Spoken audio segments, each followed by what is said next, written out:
জন্মাষ্টমী উপলক্ষে আজকে আমার রেসিপি একদম সঠিক পরিমাণ এবং পরিমাপ সহ তালের বড়া। নমস্কার সকলকে, আমার নতুন একটি ভিডিওতে তোমাদের সকলকে স্বাগত জানাই। সঠিক পরিমাণে সব উপকরণগুলো মেশালে তালের বড়া হবে একদম পারফেক্ট। তো চলো দেরি না করে তোমাদের সাথে রেসিপিটা শেয়ার করি। এর জন্য প্রথমে আমি 1 কেজি মতো তালের পাল্প বা কাঁথ নিয়ে নিয়েছি। এর সাথে আমি মিশিয়ে দিলাম 500 মতন আখের গুড়। এর মধ্যে মেশাচ্ছি প্রায় 200 মতো চিনি। আর তোমরা যদি চিনি ব্যবহার করতে না চাও পুরোটাই গুড় ব্যবহার করতে পারো, তবে আমি এখানে 500 গুড়ের সাথে 250 গ্রাম চিনি মিশিয়েছি।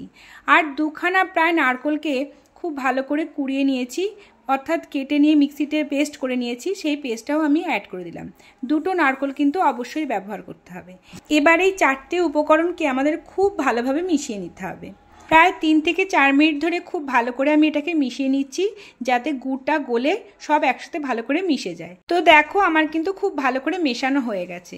এবার আমি এর মধ্যে অ্যাড করে দিচ্ছি 350 মতো গমের আটা। এবার গমের আটা দিয়ে খুব ভালো করে মিশিয়ে নিতে হবে।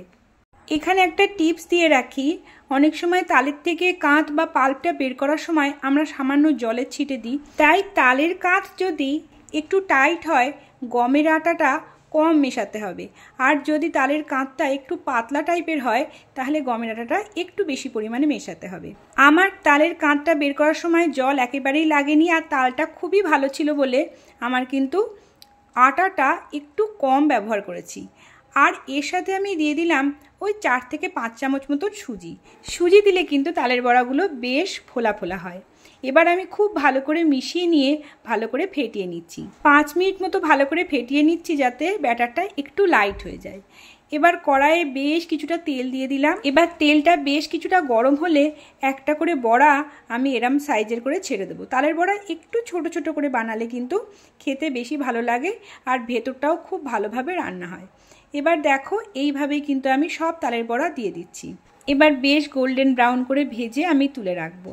এই একইভাবে আমি সব তালের বড়াগুলো ভেজে নিয়েছি। এপিটোপিট ভালো করে নাড়তে হবে। দেখো তালের বড়াগুলো কিন্তু খুব সুন্দরভাবে ফুলে আপনা আপনি ওপরে উঠে এসছে। তালের বড়াটা অনেকে অনেক রকমভাবে পছন্দ করে, কেউ খুব কড়া ভাজা পছন্দ করে, আবার কেউ একটু নরম কম ভাজা পছন্দ করে। যে যেমন পছন্দ করো সে তেমনভাবে ভেজে এটাকে তুলে নেবে। তালের বড়ায় যেহেতু তেল খুব বেশি পরিমাণ টেনে নেয়, সেহেতু এরকম স্ট্রেনারের উপর রেখে তেল কিছুটা ঝরিয়ে তারপর তোমরা অন্য একটি পাত্রে রেখো এবং বেশ কিছুক্ষণ রেখে ঠান্ডা করে বয়ামে ভরে রাখতে হবে।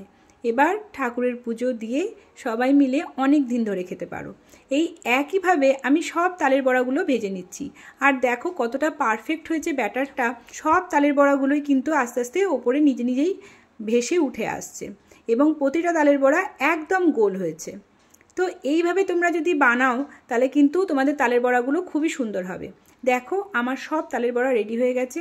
1 কেজি তালের কাঁথে আমার কিন্তু 1 ঝুড়ি বড়া রেডি। আর দেখো কতটা সুন্দর হয়েছে দেখতে। অবশ্যই তোমরা বানিও, আর কেমন হলো কমেন্টে লিখে জানিও। আর আমার এই ভিডিওটি তোমাদের ভালো লাগলে লাইক এবং কমেন্ট করে চ্যানেলটিকে সাবস্ক্রাইব বা পেজটিকে ফলো করে দিও। দেখা হচ্ছে পরের দিন নতুন কোনো ভিডিওর সাথে। সকলে খুব ভালো থেকো।